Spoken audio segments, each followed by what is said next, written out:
On Tuesday, foreign ministers from 7 of the world's major economies gathered for a second day of talks in the historic town of Fiuggi, southeast of Rome.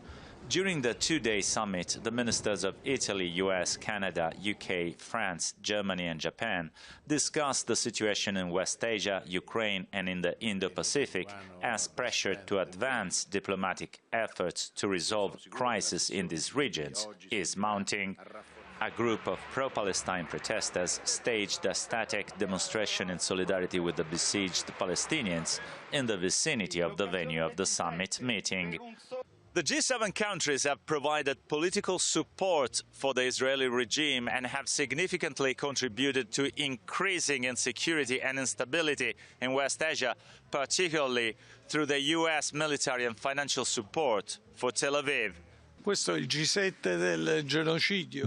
the G7 summit of genocide. All countries involved are Israel's major accomplices. Not only the US and the EU have unconditionally provided weapons to Netanyahu, but they have not done anything to stop the genocide.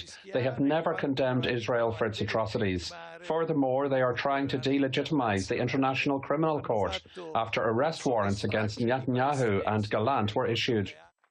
During the protest, international law experts explained that Italy must abide by the ICC's rulings, being one of the early signatories of the treaty that established the International Criminal Court. I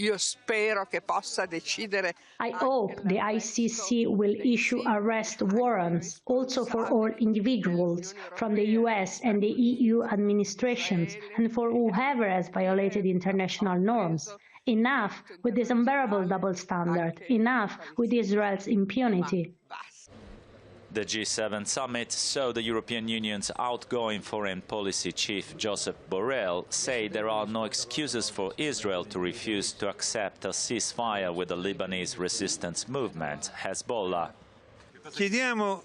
We demand an immediate ceasefire in Gaza, but above all that Israel ends its carnage, its ethnic cleansing, its genocide, which some still find it hard to call it this way. For the first time, the G7 ministers were joined by their counterparts from Saudi Arabia, Egypt, Jordan, the United Arab Emirates and Qatar, as well as the Secretary General of the Arab League, Max